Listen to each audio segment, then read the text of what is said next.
from the NewsChannel 5 network. This is Open Line.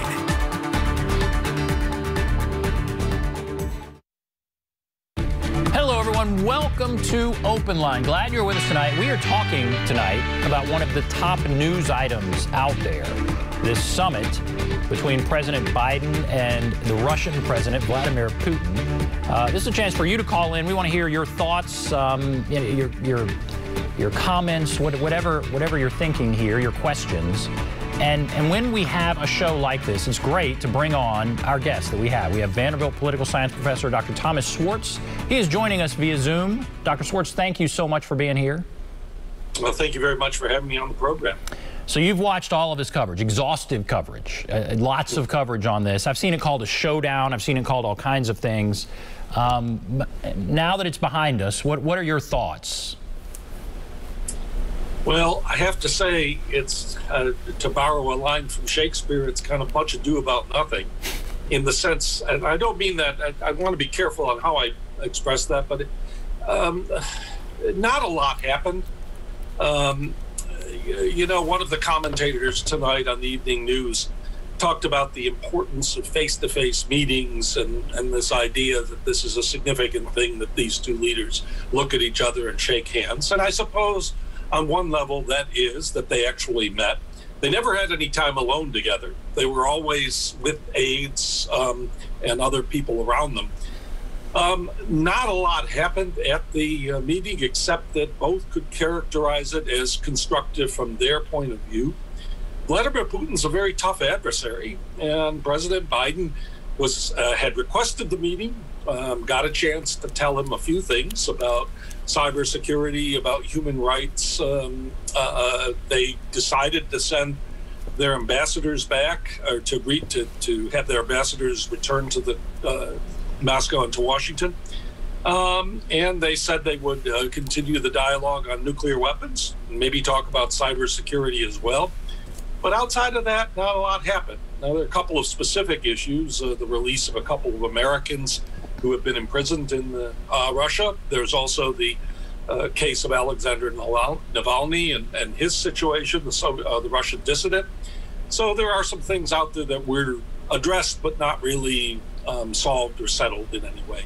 When we when we have you on normally, it's just to talk politics, which is great. Right. You're a political science professor, but you're really well versed and maybe most focused on world politics, right? Kind of international studies and that kind of thing. And so where do you think our relationship is now with Russia? How important is a meeting like this? And does a meeting like this elevate Russia beyond what maybe it should be? Well, this is the criticism that some have made of the meeting, that it did give more prestige to Putin. I don't particularly see it that way, because Russia still, whatever you think, I mean, the Russian economy is not large. John McCain used to call Russia a gas station with nuclear weapons. I mean, basically saying that all it had was oil and gas and nuclear weapons. But economically, Russia doesn't produce a great deal. It's not a dominant economic power. Its economy is about the size of Canada's. It's not a great nation in that manner. However, Russia does have some strengths, particularly in the realm of weaponry and nuclear weaponry, that could destroy the United States. It is one of a handful of countries that have that capability. And as long as it is a country with that capability, I think we have to take it seriously. It's also a country that is both European and Asian. It is an enormous country geographically. It has influence because of that, even if it is not as rich as the United States and not as productive economically. It still borders many countries. It still has influence because of that. So I think we have to take Russia seriously. I think this particular summit was a bit of theater for both leaders. Both of them simply wanted to establish themselves as world leaders. For Biden, this was particularly important. He wanted this to be a way of showing that the United States was leading its allies in dealing with Russia. For Putin, it was a chance for him to highlight his indispensability to the Russian people in defending them against the hostile United States. Russia has some elections coming up in the fall. It was a way of stressing that. But I don't really think the meeting accomplished a great deal besides the theater of it, and perhaps simply allowing both leaders to gain a certain advantage. But that's about it. It was said going in that U.S.-Russia ties are at a low point. And I guess Biden said that on Sunday. U.S.-Russia ties are at a low point. Do you agree with that? And do you see things improving? And how concerned should we be that they're at a low point? Well, during the Cold War, we would have been very concerned. Then the focus was on Russia as a world power that was trying to influence well beyond its borders. Now Russia doesn't have the same ideological appeal around the world. It is interfering. In some ways, it can interfere more with us these days through things like cybersecurity than it did even back during the Cold War. But nevertheless, we don't have to worry about Russia, particularly as an existential threat to the United States in quite the same way we did during the Cold War. But I do think we have to take Russia seriously as a country. We have to think hard about our relations. Yes, they're at a low point, but our relations with China are pretty low at this time. Our relations with Iran, most of our enemies, actually, we have pretty bad relations with right now. One of the tasks Biden has set himself is to try to improve those relations with each country in different ways. With Iran, by re-entering the nuclear agreement, with Russia, by having this meeting. He'll probably also have some type of meeting with Xi Jinping of China at some point.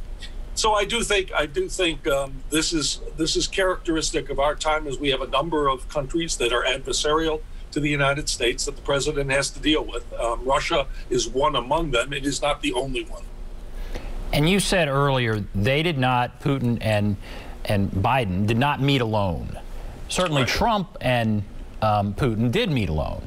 And so I ask you, as somebody that follows all of this, which is more normal? How unusual is it that, I guess, what we saw here, where they did not meet alone and where they did not have a joint press conference? It is a little unusual. I think Biden deliberately picked this strategy to differentiate himself from Trump. Trump's meeting alone with Putin was seen as very harmful by many, and certainly in the coverage, because Trump was so solicitous of Putin, that was seen as that he had gone overboard, and there were suspicions about what he might have told Putin in the private meeting. So I think Biden wanted to very much, part of this the theater of this was to show that Joe Biden's not Donald Trump, that he takes Russia seriously, that he's opposed to Russia in a way that Donald Trump, because from the beginning of the election campaign through, had a very unusual approach to Vladimir Putin, where he would constantly praise him and say nice things about him, and even side with him against the American intelligence community. So Biden wanted very much to differentiate himself from that. Leaders meeting alone is actually somewhat common in some of these meetings in the past during the Cold War. Nixon met alone with Brezhnev. This was Reagan met alone with Gorbachev. This was something that was seen as very important. But I think the context is different. Putin is seen as far more difficult a character. And I think, again, because Biden did want to differentiate himself from Trump, I think he deliberately picked a style, avoiding the news conference together, avoiding the alone meeting, that would differentiate himself from President Trump. And we've seen all this coverage, and I don't know the best way to ask this, but I mean, Putin, he's framed in so many different ways. He's definitely very difficult to interview. I saw him interviewed, I think, on NBC, and he's very good at deflecting. He says, you know, the United States is the bully, and we're just kind of the victim, and there's no proof to any of this stuff about cybersecurity. You look at his past; he's a KGB agent. That raises all kinds of, you know, emotions within our thoughts, anyway. As somebody, again, who studies international relations, how would you characterize Putin? Who is Putin? How dangerous is Putin? How non-dangerous is he? How would you characterize him? This is difficult because I do think he is he's remarkably intelligent, amoral rather than immoral. I think he believes himself to be representing Russian national interest, and he will do just about anything if he thinks it's in pursuit of Russia's interest, which he identifies as his own interest.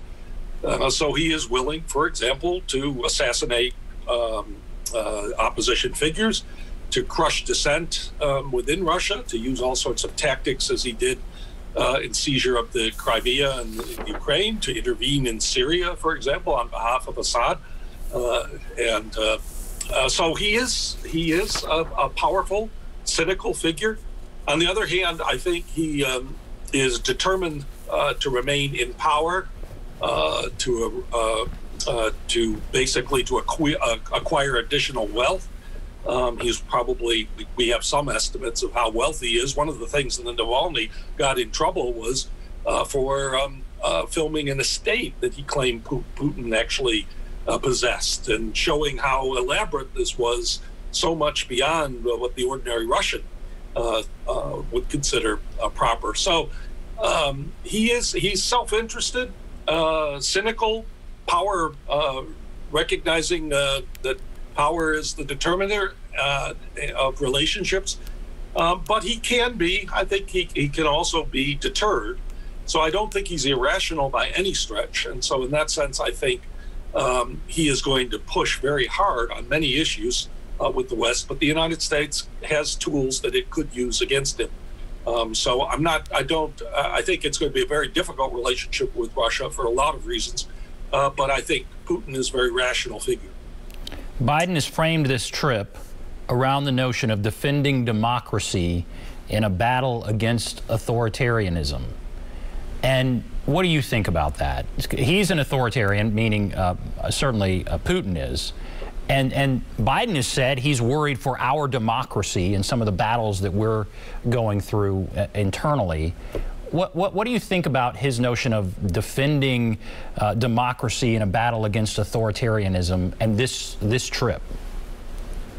Well, I think that it captures something. I mean, Americans like to believe that their foreign policy is about more than their own interests, that it has a broader meaning.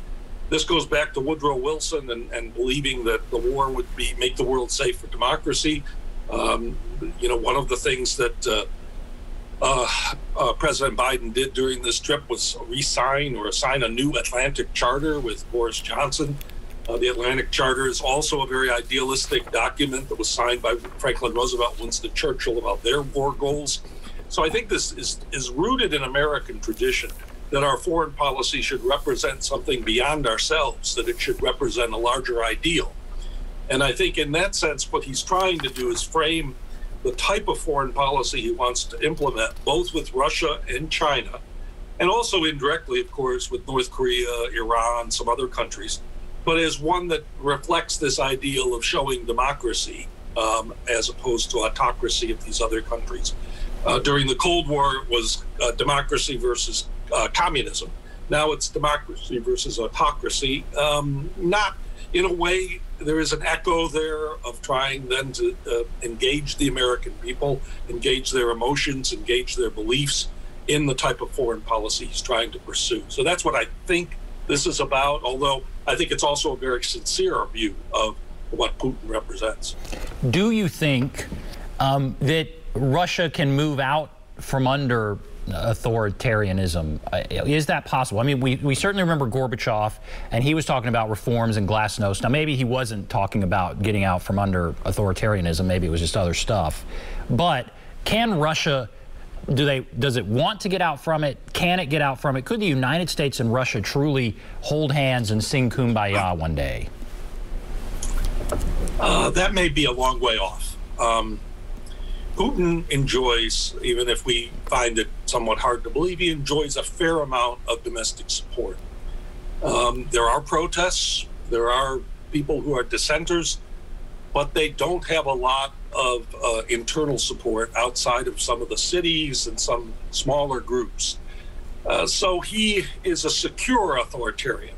The interesting thing about authoritarians now compared to the past is they feel they have to legitimize themselves in elections. Now, of course, they make the elections somewhat fraudulent, but Putin's elections victories are actually pretty genuine. I mean, he has genuinely won.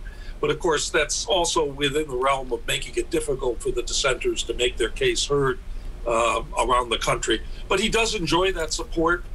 And there is an argument, and I guess I want to be careful on how I express this. There is an argument that most Russians think they need a strong leader, that the country is a vast one, that it's hard to keep together given that, and that they do need someone strongly at the helm. There was the fear in the 1990s, after the Soviet Union collapsed and Russia was a new state coming out of that.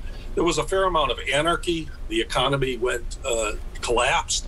There was a lot of social problems during that time.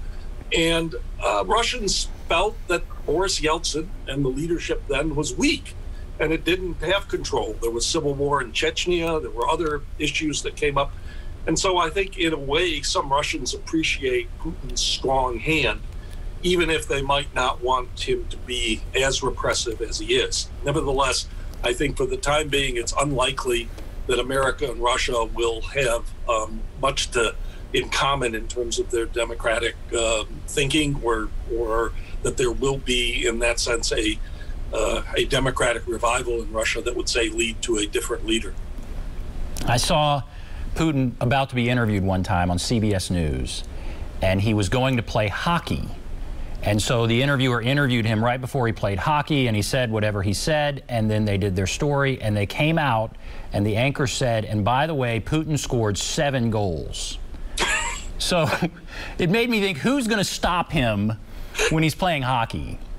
And so when you say his support is genuine, I don't know if it's that kind of genuine or what, but that blew me away that he scored 7 goals. And so I guess my other question is who's our biggest enemy, our biggest adversary? Is it China? Is it Russia? I'm astounded you say Russia's economy is the size of Canada. So it's not, clearly China has a bigger economy, but we see Russia doing these cyber attacks. Who's our biggest enemy? Well, that's that is part. Now, most national security figures now think that China is the largest, is the major adversary of the United States, because it does have such a powerful economy, and it does have nuclear weapons, and it does have the capacity to build up its military to challenge the United States in the Pacific, and that certainly makes it a formidable foe. Russia still has certain capacities in advanced nuclear weapons, in a very talented in these cyber attacks possibilities and the rest, and a willingness to use that type of power to disrupt America's alliances and to attack on its borders, its foes there. But I think if you're looking at this in the broadest sense of the term, China is more of a rival on many other grounds than Russia is. And that's why I think most national security figures think of China as the major foe the United States faces. But the interesting thing is that the United States faces a lot of issues here. It faces not only China, Russia, but also Iran, North Korea. So in a way, the United States has a number of foes. The question of balancing and how do you deal with one or the other, and that's the challenge for our national security, especially at a time when most Americans want to spend less on defense and want to build up and deal with the country at home. And I think that's the real problem that Biden faces, is that he's dealing with a public opinion and an America that doesn't want necessarily a great deal of engagement in foreign policy, and how best to balance that against what are some genuine threats that Russia, China, and other countries pose. Yeah, and I mean, one more thing before you go to break, then we start taking calls. You're already seeing some criticism. Globalism is back, and of course President Trump was talking about America first, and there are some that are uncomfortable with all of this. What do you say? Should we focus just on America, or is this idea of globalism, being back, is that good, bad, accurate, inaccurate? What do you think? Well, globalism is the negative term that was used, that came to be used by the Trump administration for all sorts of things that they didn't like. Trade policies, other policies, alliance commitments. I think you have to make some distinctions. I think the United States plays a very important role in the world, and we have benefited enormously from the role we play. The world economic system, the trading system, the business system that exists in the world benefits us. And it has come into existence because of American power and American willingness to intervene and to be a great power. Were we to completely return internally and solely concentrate on the United States, I think the world system as a whole would not be as friendly to American interests. And I think that would have negative effects at home. So I think globalism has to be carefully understood, that it's not excessive interventions, the sorts of things that a lot of Americans criticized about the wars in Iraq, Afghanistan, and other places. That's one thing. But the United States' position as a world power, its role in NATO, its role in the Pacific with Japan and South Korea and Australia and New Zealand, those are policies that have largely benefited the country and have actually been a sort of force multiplier to have all these allies and be working with these countries. So while excessive interventionism is something Americans have often pulled back on, as they did, for example, in the Vietnam era and other times, I think it's important to make some distinctions and to recognize that America's role in the world has had really concrete and beneficial effects at home. Fascinating. Fascinating discussion. It's always great to have you on. All right, we're going to take a break, and then we'll start taking calls. We have a couple calls already. Ron Taylor, hold on the line. If you want to call in, there is the number, 615-737-PLUS, 615-737-7587. Take a break. Be back right after this.